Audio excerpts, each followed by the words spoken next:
Et se prosterne devant son image, se retrouvera aussi dans ce lieu. Car Marie est au ciel, mais c'est la bête qui réside dans les statues qui sont sur la terre. Nous avons renversé la parole de Dieu. Tous les papes qui ont été morts avant moi sont tous ici, et le présent pape a aussi sa place déjà préparée en ce lieu. Tous les cardinaux, les monseigneurs, les pères, les vicaires, les bergers, les frères et les sœurs religieuses sont tous ici. Nous avions des yeux, mais nous ne voyons pas, car celui que nous adorions nous a rendus aveugles. Nous avions des oreilles, mais nous n'entendions pas, car celui que nous adorions nous a rendus sourds. Il a endurci nos cœurs afin que nous soyons incrédules à la parole de la vérité. Je lui dis, n'est-ce pas toi qui as pardonné celui qui t'a tiré dessus, et lui a pardonné le mal qu'il t'a fait, même lorsqu'il était encore en prison? Il me répondit, je devrais me comporter comme cela pour montrer aux hommes que je suis bon, car les gens commençaient à nous accuser. Si l'occasion me serait donnée de retourner sur la terre, je serais celui qui dénoncerait leurs mauvaises pratiques. Toutefois même, si moi, pape Jean-Paul II, je retournais sur la terre, et révélais les mauvaises pratiques de l'Église catholique, les fidèles ne me croiraient pas, car la bête qu'ils adorent a obscurci et a tenu leurs pensées captives. Tous ceux qui portent des crucifix au cou portent la mort, et tous ceux qui comptent le chapelet ou le rosaire comptent la mort sur leur vie. Nous savions que les bougies, l'encens et l'eau bénite sont contre la volonté de Dieu, mais le Dieu que nous adorions nous imposait sa volonté, et nous ne pouvons que l'obéir. Nous savions que le culte des morts, les messes de requiem, la Toussaint, la vénération des reliques, la conservation des corps des saints, sont contre la volonté de Dieu. Mais nous faisions la volonté de notre Dieu, la bête. Nous faisions aussi toutes ces choses pour plaire aux hommes. Il continua, et me dit que depuis qu'il est arrivé dans ce lieu, il n'a pas encore bu, et qu'il sait que la douleur à venir sera plus grande que celle de ce moment, que si j'étais dans ce lieu pour y rester, alors dommage pour moi. Mais si je devrais repartir sur la terre, d'aller dire aux fidèles catholiques de se repentir, car dit-il, il y en a parmi eux plusieurs qui cherchent le Dieu vivant, mais qui sont trompés par des gens qui ont vendu leurs âmes au diable. Il me dit aussi que si un homme se dit intelligent, et s'agenouille devant une statue faite avec du ciment, ou avec toute autre matière pour la prier, alors son intelligence ne se trouve qu'en enfer. Jean-Paul II me dit de dire, à tous ceux qui ont reçu le baptême catholique avec de l'eau sur la tête, de se rebaptiser par immersion. Sinon, s'ils meurent, ils iront tous en enfer. Le Seigneur Jésus me dit de le quitter et je l'ai quitté. Les présidents pleurent dans l'enfer. Tous les présidents qui n'ont pas connu le Seigneur sont en enfer. Puis Jésus me montra notre président du Togo, Nancy B. Eyadema. En le voyant, j'ai dit, toi tu dois arriver ici. À cette parole, Jésus commença à pleurer, en m'appelant Gabriel. Gabriel, je n'aime pas la mort des pécheurs.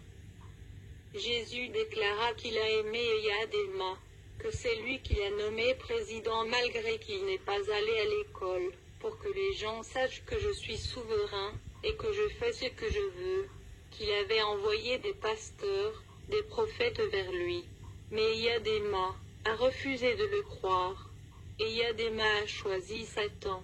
Jésus nous ordonne de prier pour tous les présidents, car ce n'est pas de leur volonté de se confier à Satan, car Satan les trompe qu'on leur fera de coups d'État. Alors il faut qu'ils se protègent par des sectes, des sorcelleries, etc. Et Yadema pleurait amèrement, et disait, Aou, Aou, Aou. Il disait, je suis Yadema, mon nom veut dire, les hommes sont finis. Il demande à Jésus de le sauver. Car quel avantage d'être président pendant 38 ans, et après sa mort de se retrouver en enfer. Il criait très fort, les vers le rongeaient, et les démons le torturaient, et poignardaient son pénis. Jésus me dit de le demander pourquoi il est venu dans l'enfer. Et Yadema répondit, qu'il ne craint pas Dieu, qu'il avait pris la place, et la gloire de Dieu, car les gens chantaient et dansaient pour lui, qu'il s'est donné le nom de Baobab. Il demanda à Jésus de le pardonner, qu'il veut se repentir, que Jésus n'a qu'à lui donner une minute de revenir sur la terre pour se repentir. Jésus lui répondit, c'est trop tard. Et Yadema déclarait qu'il avait construit le Togo sur le mensonge, qu'il n'avait jamais gagné aucune élection présidentielle. Il criait qu'il voulait faire la restitution aux Togolais, qu'il avait fait les sacrifices humains à Satan, afin que les gens le glorifient partout où il va. Et Yadema regrettait que, s'il savait que l'enfer existait, pourquoi voudrait-il devenir président? Qu'il voulait restituer tout argent qu'il avait volé du Togo, et qu'il va prêcher l'évangile pour Jésus, que Jésus lui donne la chance de revenir le faire. Mais Jésus lui répondit que c'est trop tard. Et Yadema dit, va dire à mes enfants de laisser ses richesses, ses femmes et ses biens matériels, et de servir Dieu. J'ai légué le mensonge à mes enfants qui ne feront que mentir toute leur vie. J'ai légué la prostitution à mes enfants qui ne feront que se prostituer toute leur vie. Je pensais que le vol et l'escroquerie étaient de bonnes choses. Dis-leur de se poser la question, si après toutes ces choses je n'ai pas fini par rendre l'âme. Et Yadema disait, s'il savait il allait seulement laisser la Bible comme héritage à ses enfants. Car j'avais tué tous ceux qui me disaient la vérité, et ils sont tous aussi venus en enfer. Et Yadema me dit d'aller dire à ses enfants qu'il avait un pouvoir magique de se disparaître si quelqu'un veut le tuer. Mais ce pouvoir n'a pas pu le sauver de l'enfer, que ses enfants doivent restituer tout ce qu'ils ont volé, de restituer les femmes des autres, et de se marier à une seule femme, de ne pas suivre ses pas pour venir en enfer. Et Yadema suppliait Jésus de lui pardonner, car il est son enfant, que si un enfant fait pipi ou toilette sur la jambe de sa mère, que sa mère ne prend pas le couteau pour couper la partie de sa chair à cause de la saleté, que Jésus n'a qu'à le pardonner. Et Jésus lui dit, c'est trop tard, car après la mort, il n'y a plus de pardon. Et Yadema envoie ce message à tous les présidents du monde, de donner leur vie à Jésus, sinon après leur mort, ils viendront en enfer. Il a conclu en disant, l'ONU ne peut donner la paix. Tu peux être président, opposant, général, colonel, qui que tu sois, si tu sais que Dieu existe et que tu mets ses paroles en pratique, la paix sera dans ton pays, car Jésus est le chemin, la vérité et la vie. Le Seigneur m'a dit de le quitter, puis je l'avais quitté. Tous les musulmans sont en enfer. Après cela, j'entendis un grand cri de douleur. L'homme était entouré des démons. Je lui demandai qui il était. Il me répondit, je suis le chef religieux des musulmans. Je suis celui que les musulmans adoraient. Car je croyais que si nous mourons, nous irons au ciel. Mais après ma mort, je suis arrivé en enfer. Il dit que tout musulman qui pense aller au ciel s'il tuait les non-chrétiens, il n'ira pas au ciel mais en enfer. Que les musulmans qui se marient avec 2, 3 ou 4 femmes, s'ils meurent, iront en enfer. Que les musulmans n'ont qu'à bien lire dans le Coran, que nous tous nous irons d'abord en enfer avant d'être sauvés pour aller au ciel. Mais quand lui est venu, il a vu que tous les musulmans sont tous ici en enfer, que même dans le Coran, lui en tant chef religieux des musulmans prie pour le pardon de ses péchés, car il veut aussi aller au ciel, mais en fin de compte il s'est retrouvé en enfer, que même dans le Coran, il écrit que lui le chef religieux des musulmans s'est marié avec 13 femmes, qu'il n'avait pas mené une bonne vie, que c'est écrit dans la Bible qu'une dernière personne va venir, que ce n'est pas lui, que c'est le Saint-Esprit que Jésus enverrait, que si les musulmans ne donnent pas leur vie à Jésus, s'ils meurent, ils viendront tous en enfer. Il me dit de dire à tous les musulmans de ne pas se venger, de donner leur vie à Jésus, car Satan les trompait en disant que Jésus n'est pas le Fils de Dieu. Lisons dans 1 Jean 5 verset 20, qui dit « Nous savons aussi que le Fils de Dieu est venu, et qu'il nous a donné l'intelligence pour connaître le véritable, et nous sommes dans le véritable, en son Fils Jésus-Christ. » Il me dit « Allah que nous les musulmans nous adorons, est un esclave, et le lieu qu'il nous a réservé, c'est l'enfer, car il est écrit qu'Abraham eut 2 fils, un de la femme esclave, et un de la femme libre. Mais celui de l'esclave naquit selon la chair, et celui de la femme libre naquit en vertu de la promesse. Ces choses sont allégoriques, car ces femmes sont 2 alliances. L'une du mont Sinaï, enfantant pour la servitude, c'est Agar, car Agar, c'est le mont Sinaï en Arabie, et elle correspond à la Jérusalem actuelle, qui est dans la servitude avec ses enfants. Mais la Jérusalem d'en haut est libre, c'est notre mère. Nous pouvons le lire dans Galates 4 versets 20 à 26. Il me dit d'aller dire à tous les musulmans de donner leur vie à Jésus. Jésus me dit de le quitter. Puis j'ai vu les femmes dans l'enfer. Il y avait beaucoup des femmes dans l'enfer. J'avais demandé à Jésus de pourvoir pour moi un grand écran quand je vais faire ce témoignage, pour montrer comment les femmes souffrent en enfer, afin qu'elles se repentent dans leur cœur.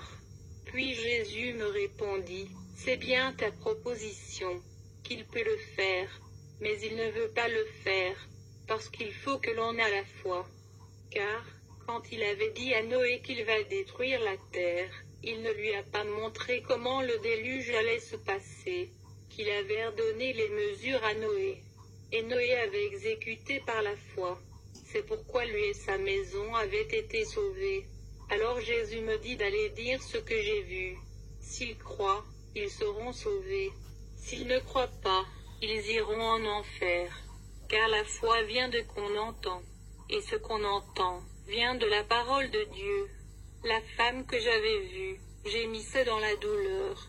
Les démons la tiraient les oreilles. Les démons la torturaient. C'était pitoyable. Le sang coulait de ses narines, de ses oreilles, de son sexe et de toute partie de son corps. Les démons poignardaient l'intérieur de son sexe avec des flèches. Elle criait très fort. Aïe, aou, aïe, aou.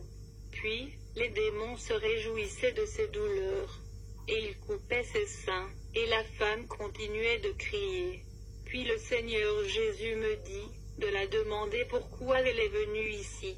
Elle répondit, « Aou, aïe, c'est mon pasteur qui m'a tué, et il ne peut pas me sauver d'ici, parce que j'avais entendu parler des boucles d'oreilles, que tous ceux qui portent des boucles d'oreilles iront en enfer après leur mort. Et puis le pasteur m'avait dit que c'est les esclaves qui portent les boucles d'oreilles. » Nous pouvons le lire dans Exode 21, versets 1 à 6. Puis le pasteur avait dit, « Qui est ce fou qui dit ces choses? Comment les boucles d'oreilles peuvent conduire en enfer? Car l'or et l'argent appartiennent à Dieu. » Le pasteur m'avait fortifié et m'avait donné 10 000 francs, et j'étais parti acheter les boucles d'oreilles pour emporter une toute petite boucle d'oreille. Malgré cela, j'avais peur parce que ma conscience me gênait. Voilà ce qui m'a amené en enfer. Elle disait: Ah oh, Jésus, hey, Jésus, donne-moi une minute de revenir sur la terre, que même si tout le monde sur la terre porte les boucles d'oreilles, moi je ne vais jamais en porter. Puis Jésus la répondit: C'est trop tard, car après la mort, il n'y a plus de repentance. Les démons la torturaient, et les vers la rongeaient. Jésus me dit de la quitter. Puis je l'ai quittée. J'ai vu une autre femme en train de souffrir. Les démons mettaient des fers chauffés sur sa tête. Les vers la rongeaient. Les démons poignardaient son sexe. Son cœur la faisait très mal. Alors je la demandai: Qu'est-ce qui s'est passé? Elle me répondit: Ah oh, hey, ah oh, hey. On m'avait dit que les gens qui défrisaient leurs cheveux, qu'après leur mort, iront tous en enfer. J'avais dit que c'est le mensonge, car je ne peux pas être sale pour servir le Seigneur Jésus, qu'elle est indépendante dans le Seigneur, qu'elle est libre, et qu'elle ne veut pas être comme les villageois sans défriser les cheveux. Mais Ésaïe 3 verset 24 a défendu cela. Lisons-le. Au lieu de parfum, il y aura de l'infection. Au lieu de ceinture, une corde. Au lieu de cheveux bouclés, une tête chauve. Au lieu d'un large manteau, un sac étroit. Une marque flétrissante, au lieu de beauté. Maintenant elle demande Jésus de la donner la chance de revenir sur la terre pour se repentir, et de ne plus défriser les cheveux. Jésus m'a dit c'est trop tard, et de la quitter. Je vous dis mes frères et sœurs, il y a beaucoup de femmes dans l'enfer. J'avais vu une femme. Les démons écartaient ses deux jambes, puis enfonçaient une longue et grosse lance dans son sexe. Elle criait fort, et les démons se réjouissaient. La femme souffrait énormément. Les vers la rongeaient, le feu la brûlait. Elle criait: Ah oh, hey, ah oh, hey. Jésus me disait de la demander pourquoi elle est venue là-bas. La femme répondait qu'elle avait tressé les cheveux avec les mèches. Car on l'avait dit que tous ceux qui ont les mèches sur leur tête iront en enfer. Et elle avait dit que c'est faux, car Jésus regarde dans le cœur, et non l'extérieur. La femme disait: Si je savais que mon propre argent que j'avais dépensé pour acheter les mèches va m'entraîner dans l'enfer, pourquoi vais-je le faire? La femme demanda à Jésus de la donner la possibilité de se repentir. Jésus la répondit: C'est trop tard. Matthieu 10 verset 30 dit: Et même les cheveux de votre tête sont tous comptés. Puis Jésus dit: Je connais le nombre de vos cheveux. Vous m'insultez en ajoutant d'autres cheveux à vos cheveux. Vous me dites que je ne suis pas intelligent, que je suis ignorant en vous créant de cette façon, car j'ai créé les cheveux de toutes races différemment, et je les ai trouvés très bons. J'ai vu des femmes qui portent les chaînes aux reins. Les démons coupaient leurs hanches avec la hache. Les démons écartaient leurs jambes, et enfonçaient des flèches dans leur sexe. Les femmes m'envoient de vous dire que les chaînes aux hanches sont des esprits des démons. Elles vous entraînent à devenir des prostituées. Les hommes qui encouragent leurs femmes à porter des chaînes aux hanches, comme objet d'excitation sexuelle, vous entraînez vos femmes dans l'enfer. Les femmes demandent à Jésus de les donner la chance de revenir sur la terre pour se repentir. Jésus leur dit: C'est trop tard. Et Jésus me dit de les quitter. Les femmes qui portent des vernis sur leurs ongles, je vous dis que c'est le sang humain que vous portez. Comme le sang d'Abel réclame vengeance contre Caïn auprès du trône de Dieu, c'est de la même façon que le sang de quelqu'un réclame vengeance dans les oreilles de Dieu. J'ai vu de démons couper avec des couteaux les ongles des femmes. Les démons, après avoir coupé les ongles des femmes, leur disaient: Nous voulons vous rendre belles. Et les femmes criaient fort. Le Seigneur me dit de la quitter. Et la femme me dit: Va dire à toutes les femmes du monde de ne pas porter les vernis. Jésus me dit de la quitter. Les femmes qui portent les pantalons, les culottes ou des habits collés à vos corps, pour faire voir la forme de vos corps. Les démons vont vous prendre, et vont écarter vos jambes. Puis les serpents vont enrouler à vos pieds, et les démons vont prendre des lances, pour enfoncer dans vos...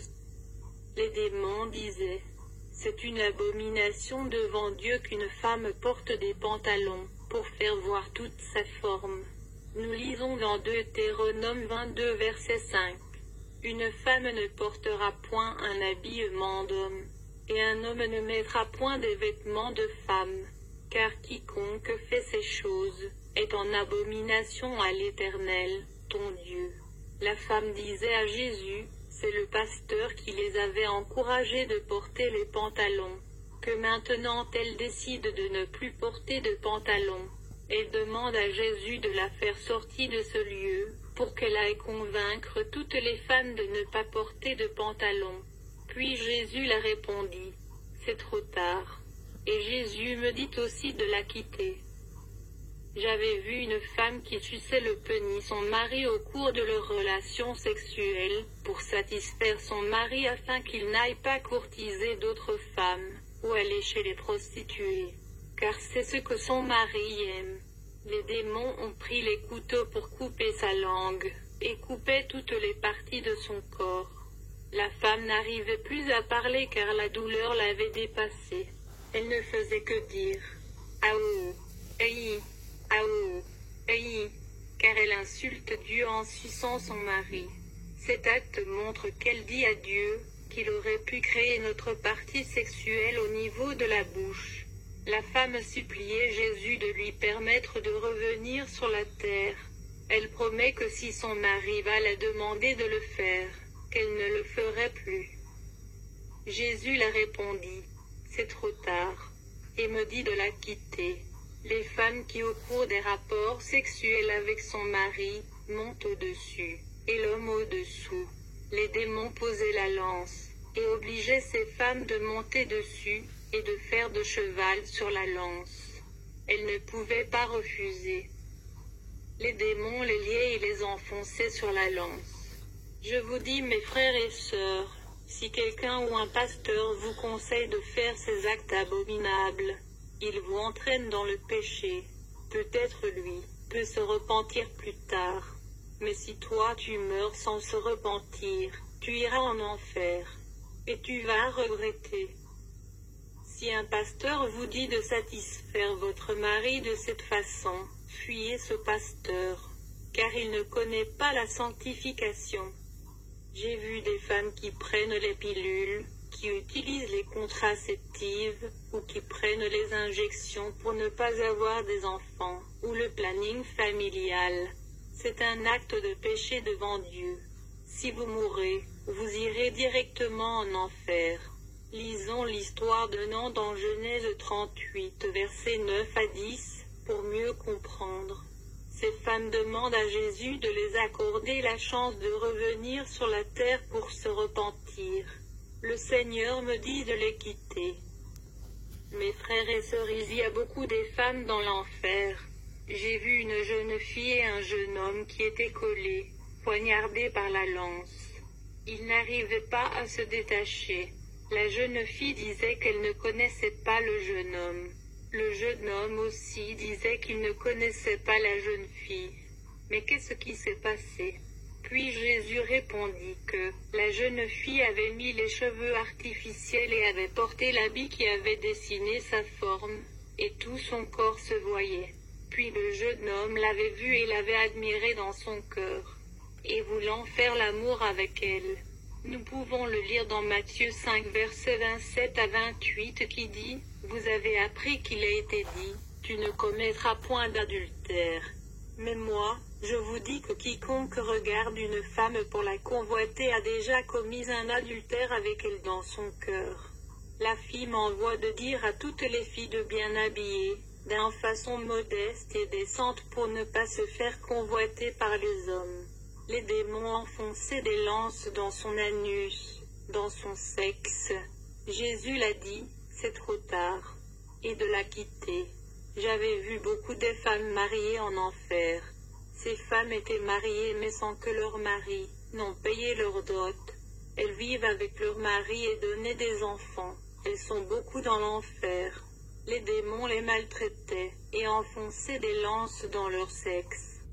J'ai vu des femmes qui prennent les pilules, qui utilisent les contraceptives, ou qui prennent les injections pour ne pas avoir des enfants, ou le planning familial.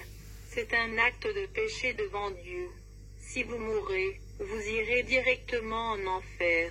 Lisons l'histoire de Nan dans Genèse 38, versets 9 à 10, pour mieux comprendre. Ces femmes demandent à Jésus de les accorder la chance de revenir sur la terre pour se repentir.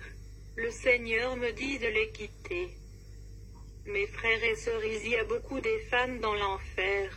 Les démons écartaient leurs jambes afin de pouvoir les bien torturer. Hébreux 13 verset 4 dit que le mariage soit honoré de tous, et le lit conjugal exempt de souillure, car Dieu jugera les impudiques et les adultères. Elle disait, Aou, Aïe, Jésus, permets-moi de revenir sur la terre, afin de retourner à ma famille pour que mon mari vienne payer ma dot.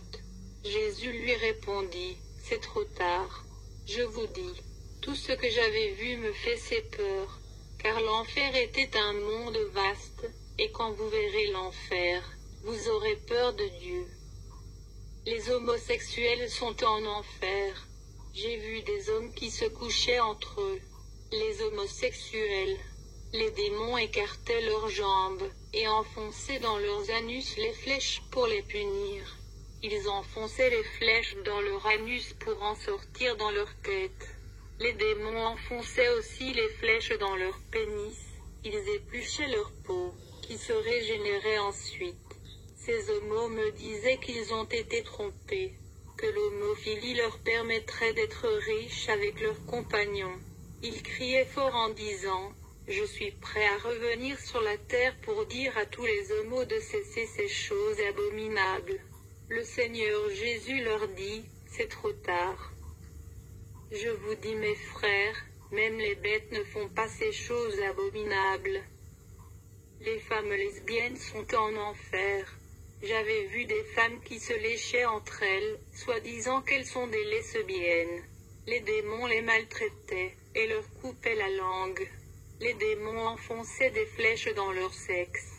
Elles criaient très fort, et les démons se réjouissaient de leur douleur. Elles me disent de dire à tous les lesbiennes du monde entier de se repentir. Les vieux pères qui se couchaient avec les petites filles. Ces vieux pères sont en train de regretter de leurs actes dans l'enfer. Ils pleurent amèrement sous l'effet des tortures des démons. Le Seigneur me dit de les quitter. Les gens qui construisent des auberges, comme des chambres de passage, pour que les hommes et les femmes commettent l'adultère, ou des gens qui ont des buvettes, ou les coins de loisirs. Ils sont tous en enfer. Ils sont en train de regretter. Il pleure sans arrêt. Jésus lui demanda, « Pourquoi tu es venu ici ?» L'homme répondit, « J'avais construit des chambres de passage pour la prostitution. » Et l'homme continua de demander à Jésus de lui donner juste une minute pour revenir sur la terre pour se repentir. Et il va détruire ces chambres de passage pour en faire une église pour Jésus. Jésus lui dit, « C'est trop tard. » Il me dit aussi de le quitter. Puis je me disais en moi, quelle sera ma situation? Où est-ce que Jésus va me laisser?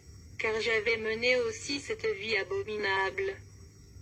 Les gens qui écoutent la musique du monde, si vous voyez les douleurs qu'ils endurent dans l'enfer, vous serez étonnés. Le Seigneur me dit de les quitter, et il criait, « Aou, Jésus, permets-nous de revenir sur la terre pour se repentir. Nous ne chanterons plus la musique du monde. » Puis j'ai dit, « Aou, Jésus, permets-moi aussi de quitter ce lieu. Moi qui avais couché avec 310 femmes dans ma vie, que serait ma situation? Elle sera plus pire que ces gens qui sont dans l'enfer. » Puis je disais, « Aou, Jésus, aie pitié pour moi, et sauve-moi. » si tu ne me laisses pas en enfer, je vais me repentir de tout mon cœur. Puis Jésus m'a dit, va, et dis au monde tout ce que tu as vu.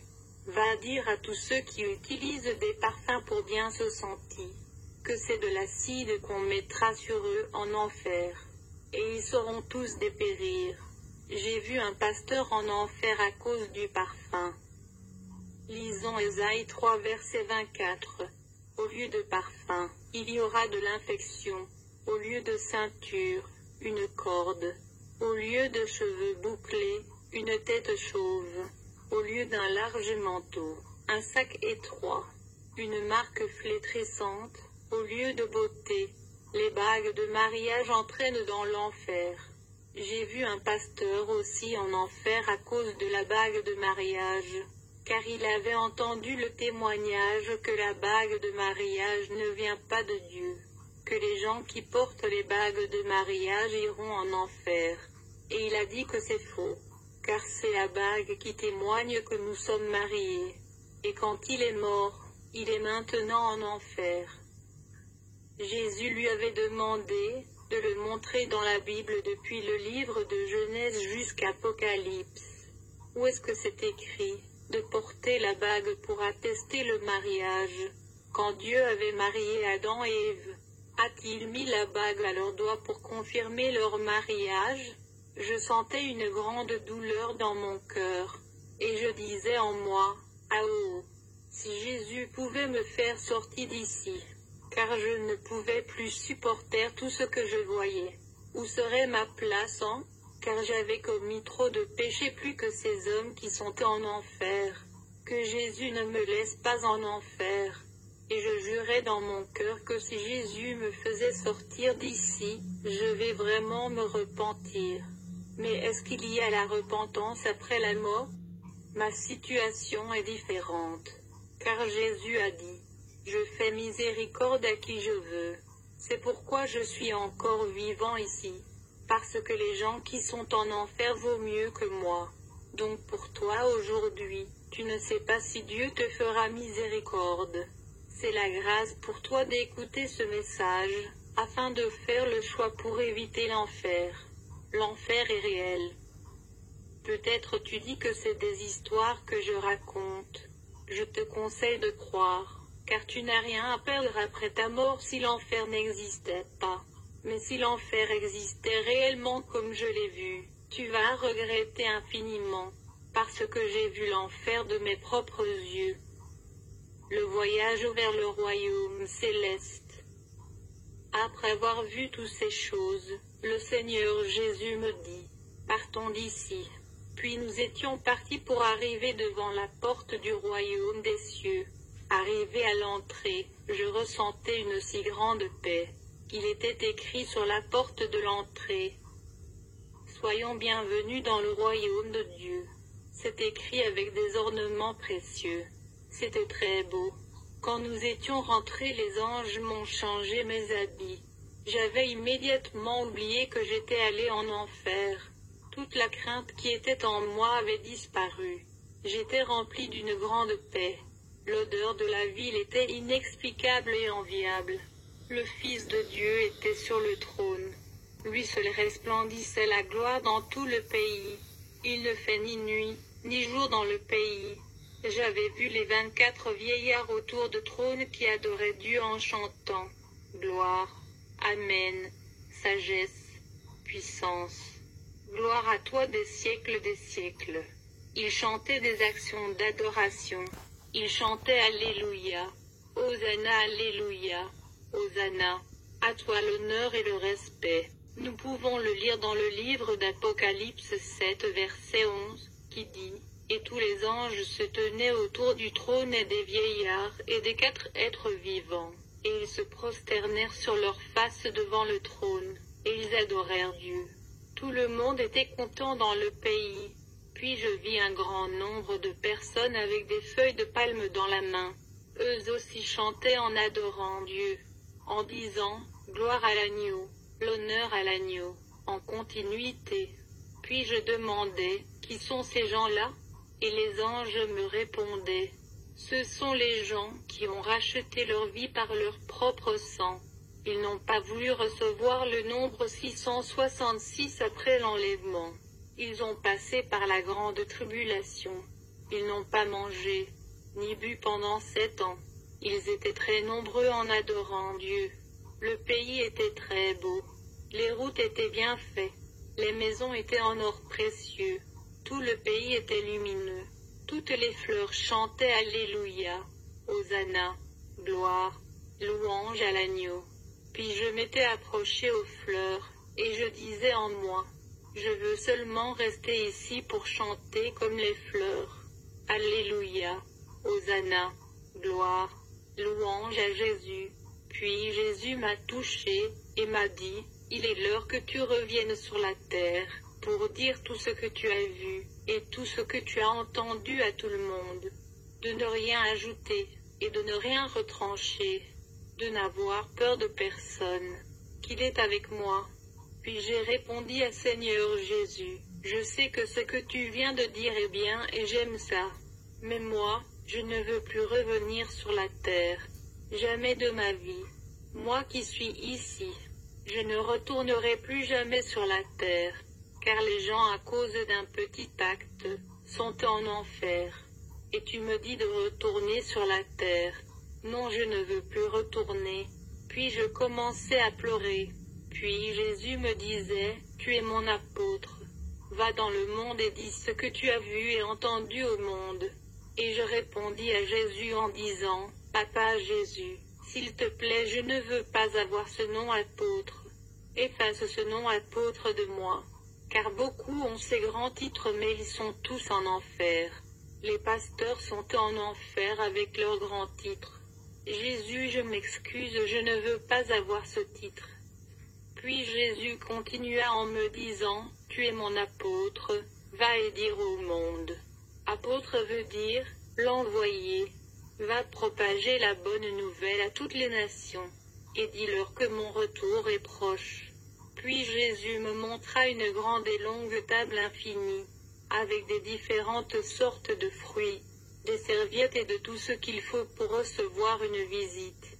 La table était faite en or. Tout était prêt.